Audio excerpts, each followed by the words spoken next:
Welcome back to Fair Trade Investing. Today we'll be discussing PALANTIR Stock, ticker symbol PLTR.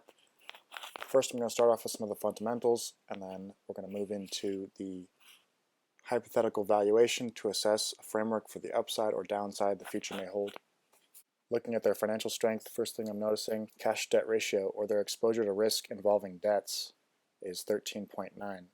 So for every dollar of debt, they have 13.90 cents of cash. So plenty of cash on hand. Moving on to the profitability of the business, we've got gross margins, which represent the money a business makes after removing the direct cost of goods, sitting at 79.9.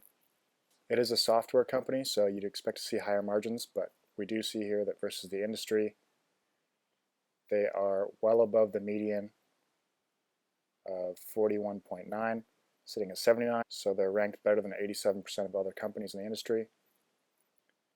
Another thing that I noticed right away is versus history, all of their performance is well in the green.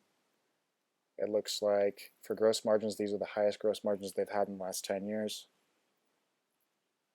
Similar story for operating margins, highest in the last 10 years.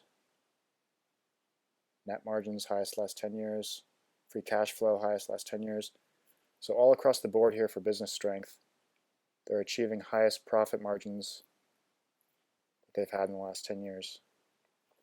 All of these give me some insight into how the business is operating, but to see a little bit more into management strength, let's look at return on equity, return on assets, return on invested capital, and return on capital.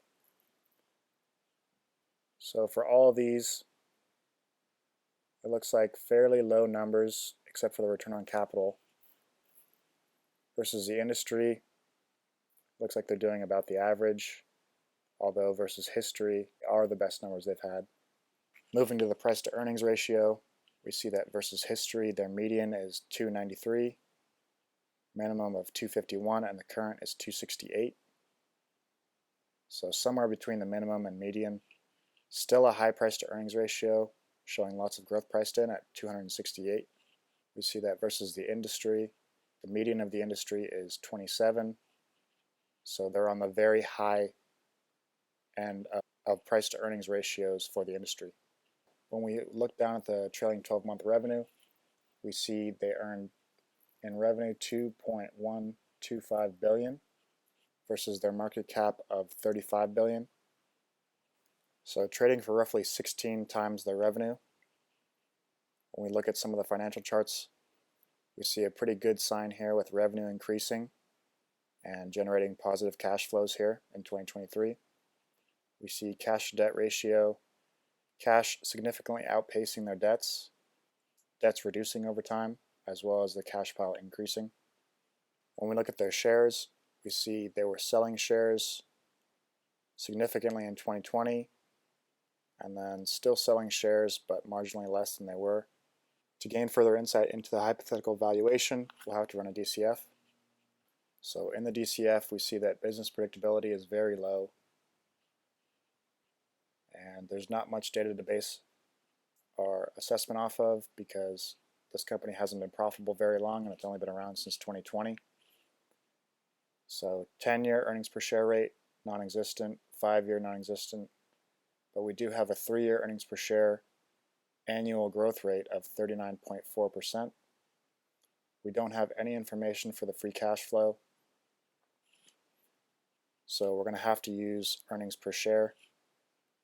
So looking at the earnings per share, currently we see that if they achieve 20% growth over the next 10 years on an annual basis, then the fair value looks like it would be 5.85.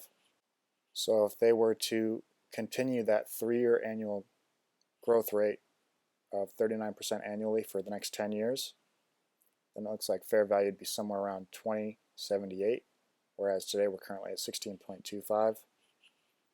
39% annual growth is a serious amount of growth.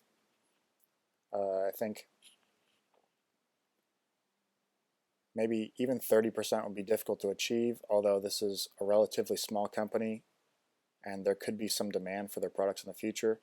They do data analysis and software for governments and businesses alike. So to see what's currently priced in, So currently there's about 35% growth priced in for earnings per share. For the next 10 years, that would equate to a rough fair value of where we are today.